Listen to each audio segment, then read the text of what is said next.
Argentina es ese lugar que parece que lo tiene todo, pero al mismo tiempo nunca puede salir de su eterno gran problema.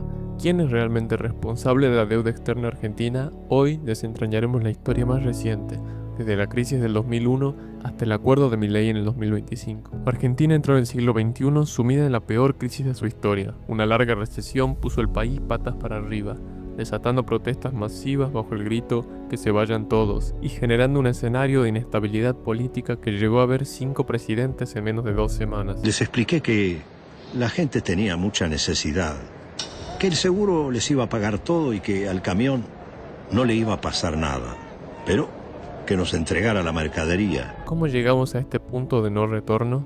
En 2003, Néstor Kirchner asumió la presidencia de un país totalmente endeudado, con la deuda alcanzando el 153% del PBI. Su gobierno lanzó la operación de canje de deuda, una estrategia de reestructuración que consistió en intercambiar los viejos bonos de deuda por nuevos bonos en condiciones más favorables, logrando en 2 pasos clave, en 2005 y 2010, una reducción drástica, cancelando incluso la deuda completa con el FMI. Para el 2010, el peso de la deuda cayó a solo 34.7% del PBI, convirtiendo a Argentina en un país con mayor desendeudamiento del mundo. ¿Fue esta la solución definitiva o solo un comienzo de nuevos retos? En 2015, el panorama económico era muy bueno, 257 mil millones de dólares en activos externos, y por primera vez en 60 años, Argentina era acreedor de 52 mil millones de dólares, más 11 puntos sobre el PBI. Ese mismo año, según un informe del banco JP Morgan, las empresas y los hogares argentinos poseían un 15.4% de deuda sobre el PBI, uno de los niveles más bajos del mundo.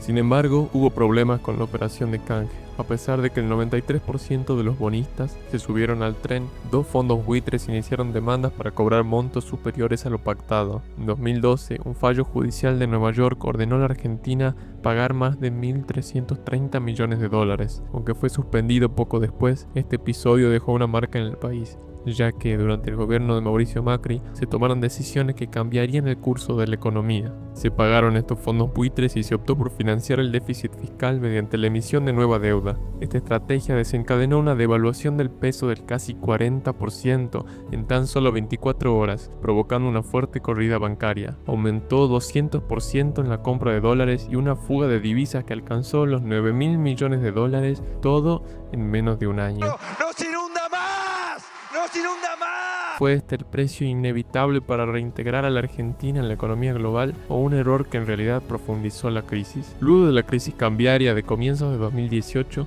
la administración de Macri tuvo un préstamo por 50 mil millones de dólares con el FMI, el más grande de la historia del organismo, por el cual se inició una investigación judicial en 2021 por un presunto acto de corrupción, que de hecho Luis Toto Caputo todavía se encuentra investigado. Según datos del INDEC, la deuda externa creció un 76% entre finales del 2015 y 2019. El gobierno de Alberto Fernández heredó un impagable cronograma de vencimientos con el FMI, 20.500 millones de dólares en 2022 y 20.700 en 2023. Se emprendieron arduas negociaciones con el fondo para evitar un default inminente. El resultado fue un acuerdo de facilidades extendidas que buscaba reestructurar los vencimientos y aliviar la presión sobre las finanzas públicas. Este acuerdo incluía medidas para reducir paulatinamente el déficit fiscal, limitar la asistencia monetaria al Banco Central, al Tesoro y aumentar las tarifas de los servicios públicos. Además, se esperaba una acumulación gradual de reservas internacionales para mejorar la estabilidad cambiaria.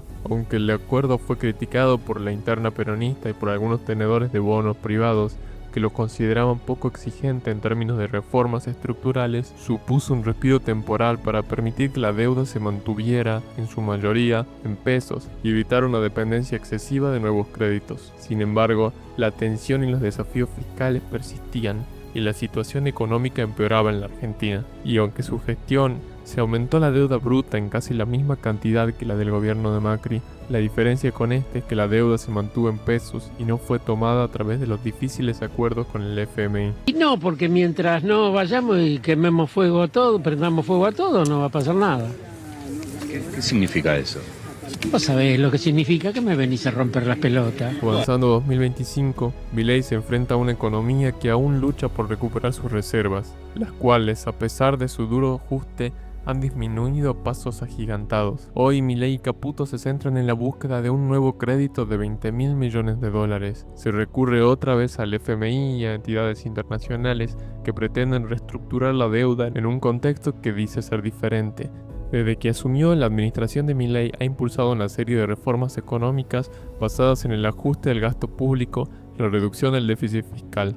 Sin embargo, se pone en duda la capacidad del gobierno para sostener estas medidas sin que provoque una nueva crisis cambiaria como la del 2018. Para intentar evitar esto es que Milei se propone un nuevo acuerdo con el fondo. ¿Pero qué pretende hacer con este nuevo financiamiento? ¿Y será suficiente para solucionar el problema de las reservas o solo será un parche de algunos meses? El endeudamiento es una forma absolutamente inmoral de enfrentar la situación. Suscríbete, que aquí estaremos trayendo la mejor información sobre el tema.